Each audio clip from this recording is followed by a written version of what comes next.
The beauty industry is a huge market.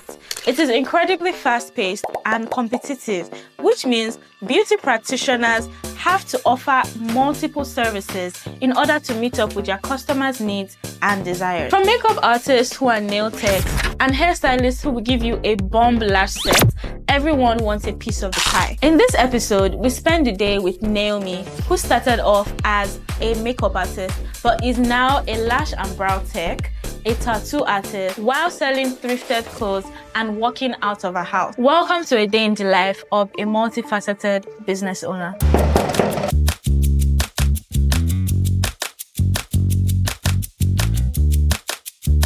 Hi, welcome. Thank you. Welcome to my studio. I'm so happy to have you. Thank you. Welcome. I really like what you did with this space. All right, thank It looks you. really nice. Like it's a serious, private, Is there something? I can tell. I do a lot of beauty stuff. I'm a makeup artist first, then almost very recently I started doing semi-permanent eyebrows and lashes and tattoos. I really like your space. I like what you did with your space. I feel like people get shocked a bit when they come here because it looks like a sitting living room area kind of setting. I mean, I really just like how I can, turn everything around and just decide to, so I'm going to film makeup here today, I'm going to film content today. What does your morning routine look like? What does your day look like? For makeup, we get really busy during the weekend, say Thursday, Friday, Saturday, sometimes Sundays.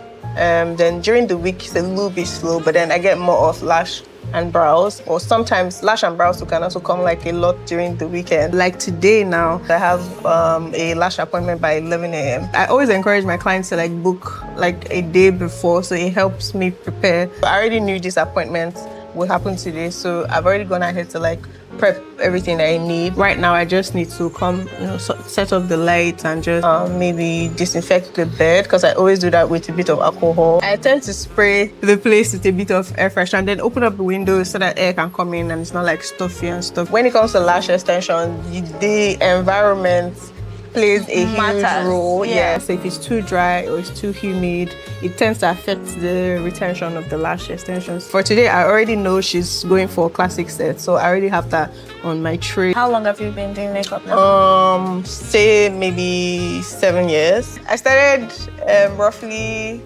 maybe 2017 during my service year. Officially, when I decided to take this as a business was probably maybe 2018, 2019. Brows, I think 2 years or maybe 2 years. Lashes 1 year. I didn't realize the number of hours I would be bent over staring at people's lashes. I really went to do it because my clients kept requesting for it. Oh, you do brows, why don't you do lashes? And then it felt like I was losing money. And I was like, oh, what the hell? I can just go and, learn. I went to my own lash artist that does my lashes. I was like, what's up?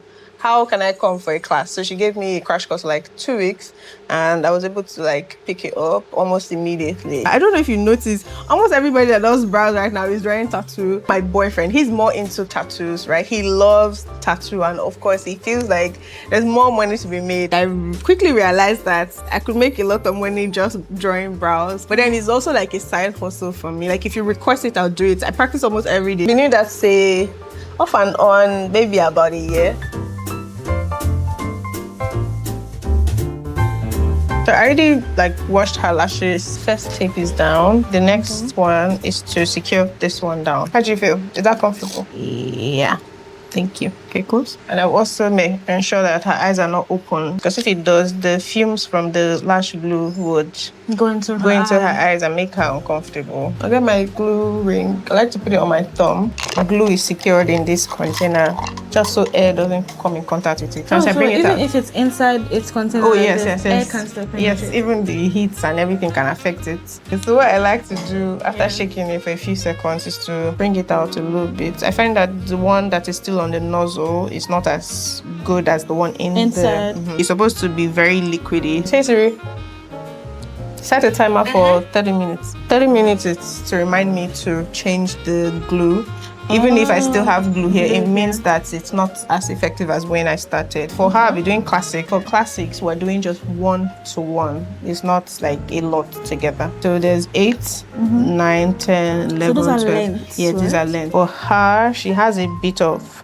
Her lashes are quite long, so I might just start with 10, 11, and 12. Because my clients were requesting for lashes so much, I thought, oh, let me go and learn it. I didn't realize the amount of hours I'll be sitting or maybe bent over. Yeah. I try to do stretches. When I sit, I try not to slouch, right? Yeah. So I try to remind myself to sit up all the time.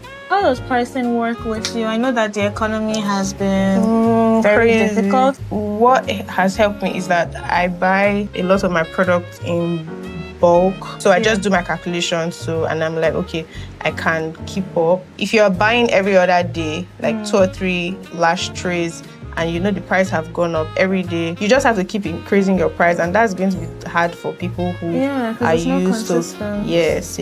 So I just buy in bulk, and just my price remains like that for a while until I buy again. Then I have to like, okay, I have to review my price. There are some lashes that are better than others. Some are stronger and longer, and you can see them immediately. Some are like baby lashes. We don't bother lashing baby lashes because we consider them to be weak and a bit fragile. So I do give my clients a little lash instruction kit. So what has been your biggest challenge since you started doing lashes? Visibility. There are a lot of us doing it. For people to know you, it's like, it's a lot.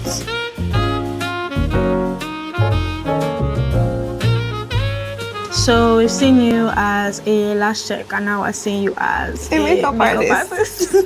How do you prepare for a makeup client? So I find out if it's a studio appointment or it's a home service appointment. Say it's a studio appointment, I would already have my stuff in my studio, so it's easier. For a home service appointment, I would have to start packing up my entire kit, and then my lights, my chair, everything. Getting there, you would have to look for a good place to set up. It's like an Owambe client. We already know that they want their face to be beat. They don't want soft glam, except I know the client, and she has specifically said, oh, I want to look like myself. I don't want to do too much. That way, I get to work with the client. So every step of the way, I'm giving you a mirror to check, because I don't want to be surprised at the end of the makeup and then you don't like what I have done. Lots of clients that book me now send me my own work from my page and be like, oh, I like this, I want this. So I'm even more confident to do your makeup because I know I'm your kind of makeup artist, and I know I'm going to meet your expectation, as opposed to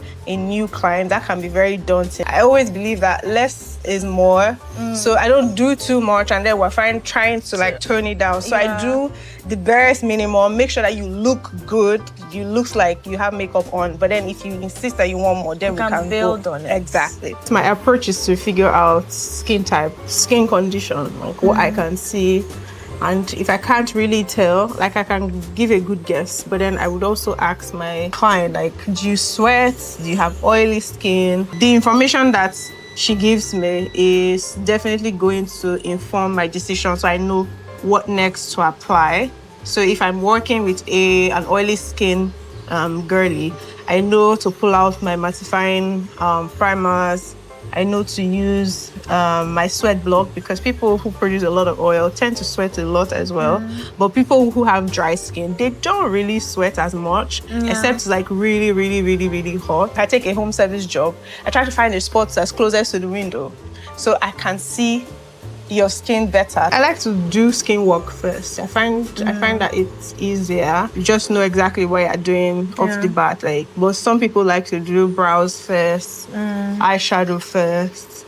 Especially when you are a bit heavy-handed and your eyeshadow has like fallout all over your skin work. So it's better to do eyeshadow and your brows first. So when you come back, you are not messing up your skin work. People that are not makeup artists, how do they find the best product for them? You go on TikTok, could even go on YouTube, and everybody has something different to say. And nobody has money to spend to try products Right. that will not work. I don't know if they have a lot of stores here in Benin where you can go and buy, because I know they do that abroad. They have stores like those Sephora. Like Sephora, so if you walk Ulta. into those makeup, they actually have makeup artists, available that would and they test have out testers. products for you, and find your shade and then tell you, oh, this is your shade, and then you either buy the tester just to go and try out the product first. But I do that for my clients because I offer like a beauty concierge services. So really? Yeah, I would help you. I would take you makeup shopping, right? So I'll take you to the store where I trust. I know that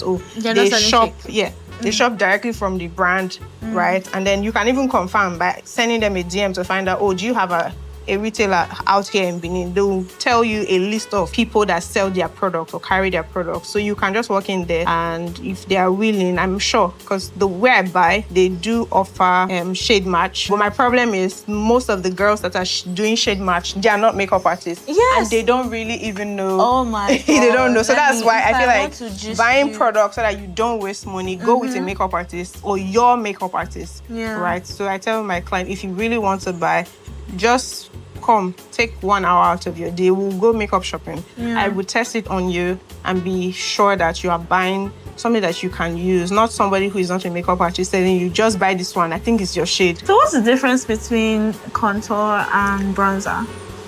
I actually think that they do almost the same thing, but then bronzer has a way of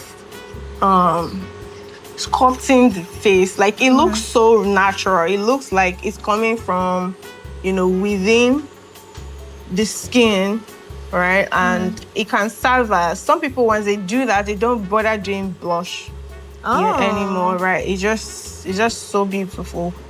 I think people don't even do contour anymore. They just do a good bronzer and their blush, and they are good to go.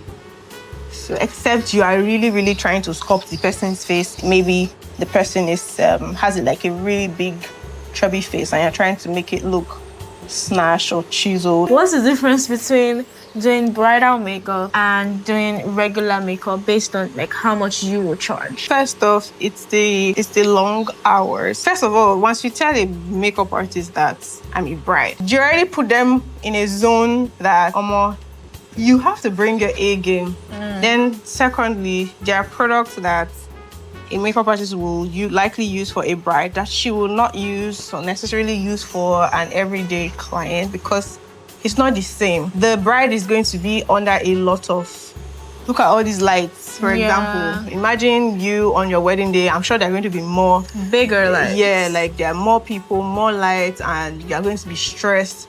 So pretty much, we need your makeup to be bulletproof.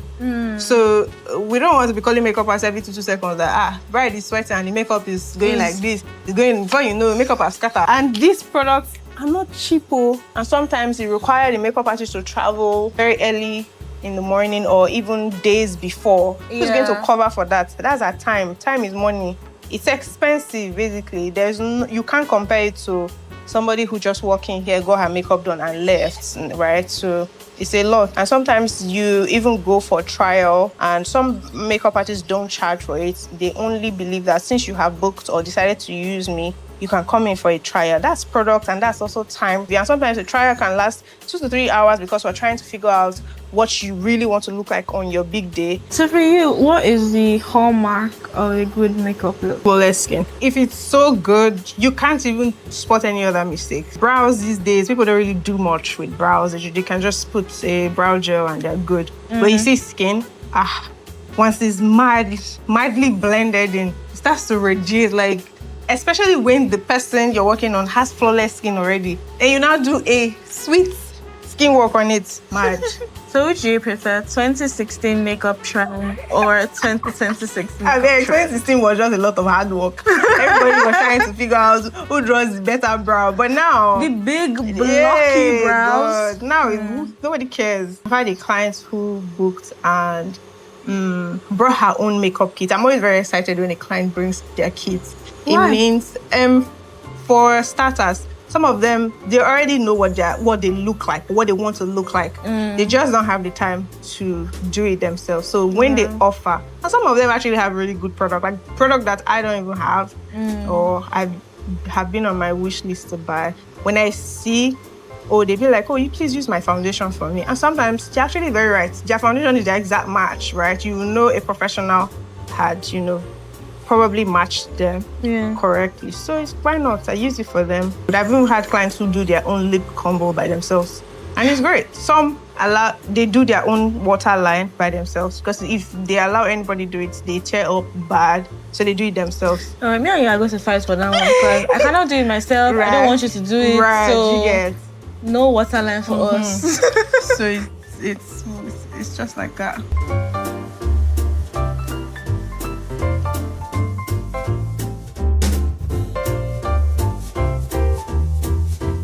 Is there anything about like semi-permanent tattoo? It's a lie. It's a lie, right? Dude, Oh my but god, yeah. it doesn't clean. Yeah. I know somebody that did their own at like attitude. 2 attitudes later, she still came with the same tattoo on her hand. What makes tattoos go green after Green. Yes, like I've seen so many people's tattoos, it's like green on their skin. I've never seen. That's why I used to be scared of. Except it's those really old ones. Yeah, older Older ones, yeah. Oh. Yeah. You know those ones, the way they did it safe is questionable.